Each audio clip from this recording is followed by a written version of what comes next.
What's up, guys? Welcome back to Newswave. So recently it's been pretty rare to hear anything from Nintendo President Shintaro Furukawa, but in a recent interview, he did discuss some of their concepts and approaches to new hardware, and we'll go over exactly what was said here today.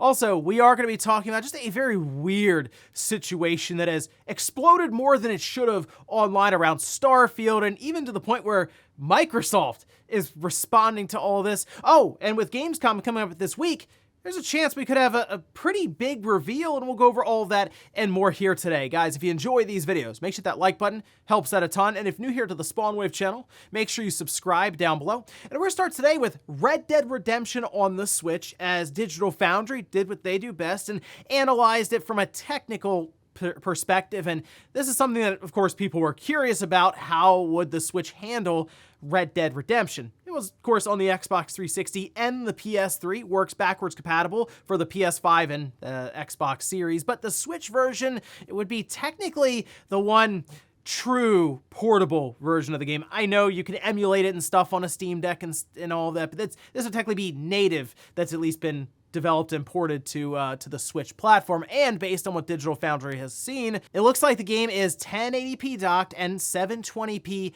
in handheld mode, and sticks to that 30 frames per second cap relatively well. In fact, it seems like it's pretty comparable to the PlayStation 4 version of the game. So to me, it's no wonder that Switch owners are pretty happy with what they've gotten out of Red Dead Redemption. It's more on the side of PS5, Xbox Series, and even PC owners for what could have been for the game. But really, for the Switch, it's a pretty good version, especially if you're looking for one that you could take on the go with you. Also, we recently got news that Hi-Fi Rush had crossed 3 million players. Of course, it is on Game Pass, so people can boot it up and try it out, and it is an interesting game, certainly a very unique title, but it appears, while we had original reports from Jeff Grubb that maybe Microsoft wasn't too thrilled with its performance, seems now that the opposite is happening. This is actually shared on one of Jeff Grubb's most recent podcasts and transcribed. We can see here. This from Hazador says Microsoft is very, very happy with that studio, that being Tango Gameworks. They like that studio a lot, and they are reinvesting in it, and they care a lot about that studio having a bright future. This, again, part of Jeff Grubb's Game Mess podcast. And this is good to hear, because I think right now, more than ever, Microsoft needs that variety for Game Pass, and Tango Gameworks certainly provides that. Just, again, Hi-Fi Rush being the latest example, and I know people have been calling for another Evil Within, but with the creative minds they have there to come up with something like Hi-Fi Rush, yes, Microsoft should absolutely be investing heavily in Tango Gameworks, growing the studio, helping them with different projects and other ideas that they have, because, again, it adds that variety and that creative flair to some of the titles going into Game Pass. And that's what Microsoft needs, is games that hit all different genres and appeal to different people. So I'm curious what Tango Gameworks is able to come up with next.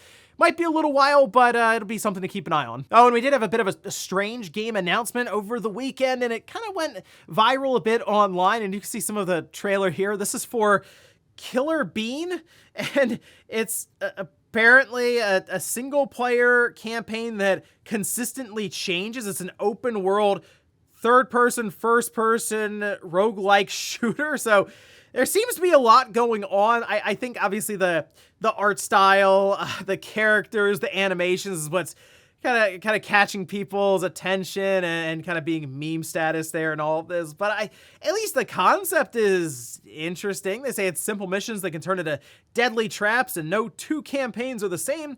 As of now, it's up on Steam for wish listing, and that's about it. Nothing from what I've seen about release dates or timings or windows or anything there, but that's something interesting to take a look at if you get some time. Check out the trailer. And guys, with some of the quick news out of the way, let's get into the bigger stuff. Let's start right away with Nintendo President Shintaro Furukawa in a recent interview with NHK, talking about a wide range of things when it comes to the business side of Nintendo and how they're approaching seemingly this next generation with different aspects of the hardware that they are developing now and seemingly set to release holiday 2024, at least that's the current anticipation with the market. But let's take a look here. This posted up by Nintendo Everything, as they did handle the translations. And this from Shintaro Furukawa, saying, while there is no particular technology we are focusing on at the moment, we are conducting research on a variety of new technologies.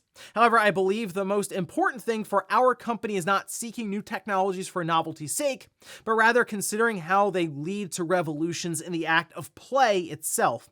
The idea is that if we become convinced that incorporating a certain technology can provide customers with a fresh and surprising experience, then we covet its research more strongly, making investments when necessary as well. I will point out they, of course, are investing heavily when it comes to the online infrastructure, even though it sounds a little weird with how basic and primitive their Nintendo Switch Online is. They have stood up Nintendo systems at this time with DNA, and to me it sounds like they're trying to interconnect all these different aspects and these different threads essentially that they've made with the Nintendo theme parks, their mobile division, their movies, and their games. But coming back to what he's saying here about technology and not just pursuing it for novelty's sake, it's pretty obvious the way Nintendo's games evolve is they start with the games and the software first, and they more or less develop the hardware to go alongside of that, but they are strictly focused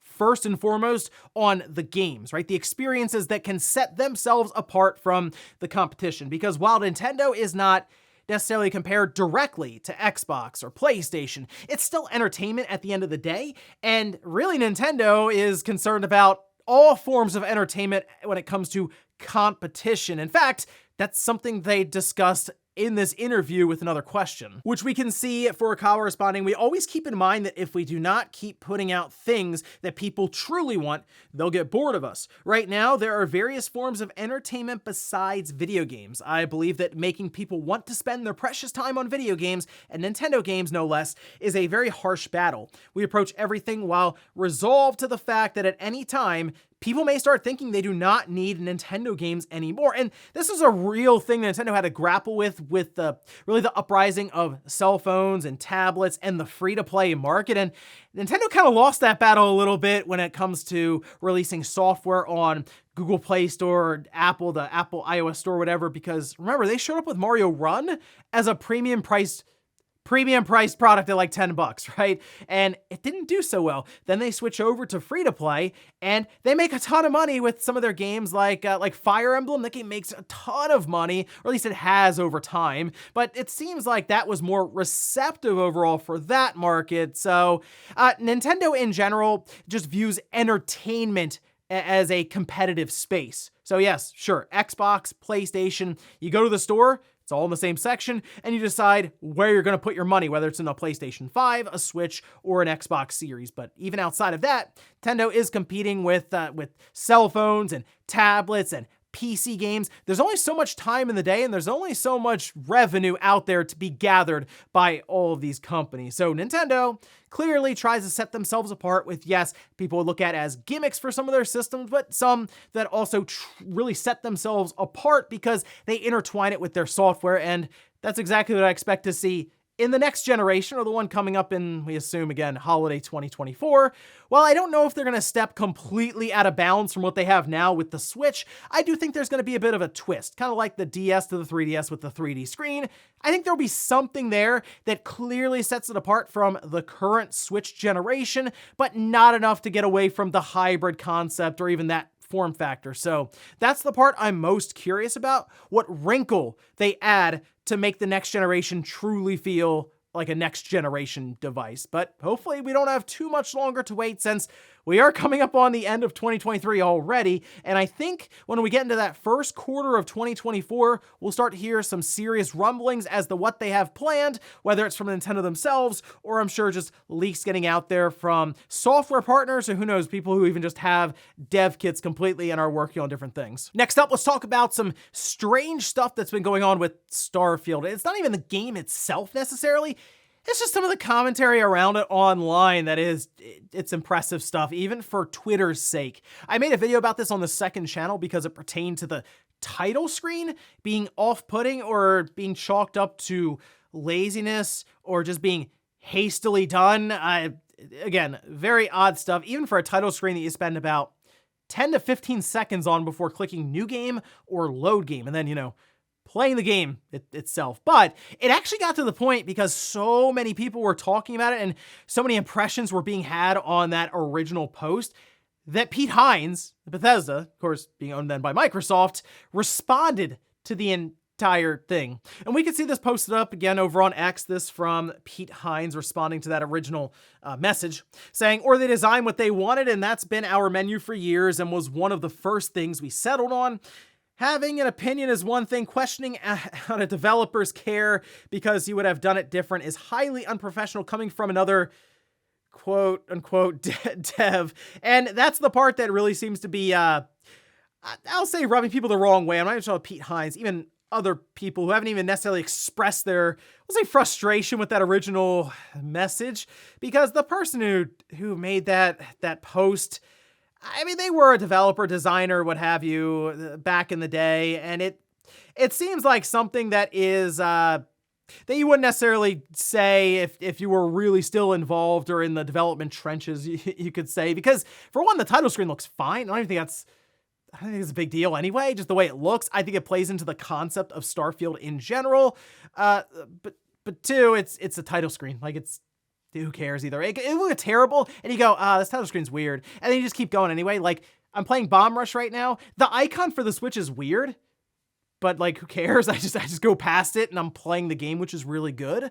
So the whole thing is just strange. And I've come to the determination that Starfield just needs to come out already, and we're so close. September 1st will be in early access. But the day before that, August 31st, reviews will go live. So that'll be an interesting day to see where it falls with the big Metacritic score. And then, of course, jumping into it the next day with early access. I will absolutely be there as soon as it's available. We'll be talking about it, I'm sure, that weekend on the podcast. Next up, let's talk about a very odd rumor. And I've been trying to picture this one in my mind, how all of this would work. But first, let's take a look here. This posted up on X, and it's a rumor that's been making the rounds heavily because the person behind this, or at least the source, has been pretty accurate with some other things. They say Tom Holland to play Jack, Chris Pratt eyed to voice Daxter in live-action Jack and Daxter movie from Sony. Okay. All right, so Chris Pratt, Tom Holland. Tom Holland would play Jack, and it's live action. Okay, Daxter would be voiced by Chris Pratt. So again, you see with my conundrum here, trying to picture exactly how this would look, but also how it would sound. Although we just went through this with Chris Pratt and Mario, and I think it went over well enough. I don't know, it was fine. It wasn't distracting anyway. But I think Daxter commands a bit of even a different kind of octave voice, and I don't know, at this point, I guess Chris Pratt can pull it off. He's pretty cool after all. But Tom Holland as Jack, it's odd because Sony seems very fixated on Tom Holland at this point. Think about Spider-Man. We see, of course, in Uncharted as Nathan Drake, now as Jack. You feel like people who keep going to these Sony movies are going to just see him as these other characters as well. I don't know. It's also, why are they doing Jack and Daxter when they haven't done a game in a long time? Although, maybe this signals them also planning out a game, because you would want to have one maybe to go alongside that movie. And if that's the case, sure, whatever. Tom Holland can be Jack. Chris Pratt can be Daxter. You can cast whoever you want. If you're going to give us a brand new Jack and Daxter game, sure, I'll live with whatever movie you come up with there, as long as I get a quality game. It would be nice to see them maybe go back to that franchise and see how they can evolve it and bring it up to current times. But let me know what you think of the idea of a Jack and Daxter live action movie with Tom Holland once again involved. Oh yeah, and Chris Pratt. He's pretty cool. And in our last bit of news, let's talk about a game that could potentially be lining up for a surprise Gamescom reveal. Although we've already technically had this game announced, so it would play into what Jeff Keighley was alluding to, and that these would be updates on games we already know about, and that's Tomb Raider. See, because the website has been updated. You can see it here, and it's basically collecting information for the future to get updates and breaking news regarding the Tomb Raider franchise.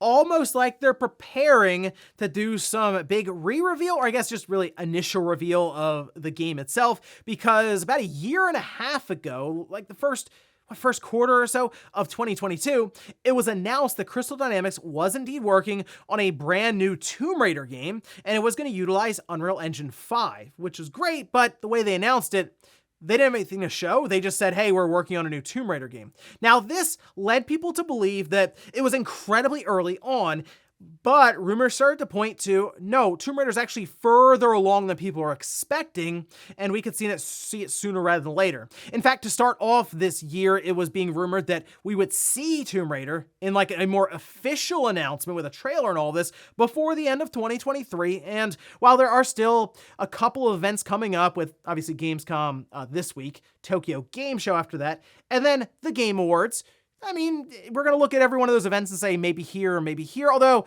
I would look at Tomb Raider as being either Gamescom or the Game Awards, personally. So, hey, it could happen technically at the Gamescom this week, but also at the Game Awards later on. But I guess we'll see what they have planned for Tomb Raider, because I am curious, is this going to be a continuation after Shadow of the Tomb Raider? Are they going to play it up somehow there? Or are they going to reboot the whole thing again and dangle the carrot of becoming the Tomb Raider in front of us? Because at this point, to be honest, I feel like I've seen that story play out enough, like the beginnings.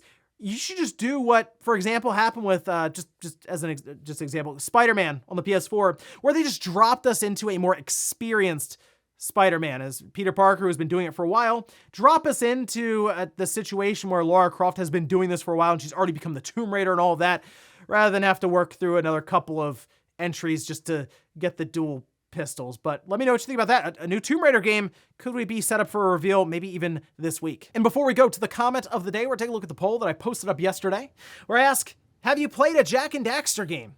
Okay, 52% say no, but 48% say yes, and we've had the collections on some of the previous Sony platforms and all this, and I mean, you'd have to go back to the old days of the PS2 to get that initial feeling and reaction from the general audience when it came to Jak and Daxter, which that game on the PS2 was very, very impressive from a technical standpoint. They targeted 60 frames per second. The character models were very, very detailed, and it felt truly next-gen, going from an era with the PS1 and the Nintendo 64 that were in like the teens for frame rate a lot of times, up to a targeted 60 frames per second, a very clean output visually, and the game itself was just very, very fun, very precise and interesting platformer.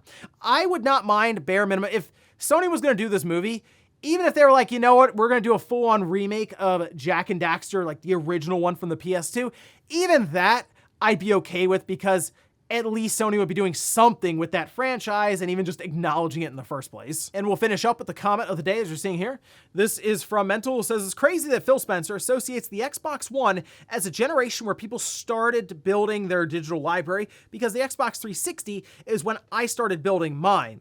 So halfway through, maybe a little less than halfway through, the Xbox 360 generation is when we started to get full game purchases and downloads on the store. I think it was 2009. Before that, though, it was like Xbox Live Arcade games, so it were smaller titles. You still had to go to the store and buy the game on disc, but when the Xbox One and the PS4 launched, everything was just releasing on the digital storefront. So for some people, it was like, okay, I'm just going to go all digital this generation because it's available to me from the start.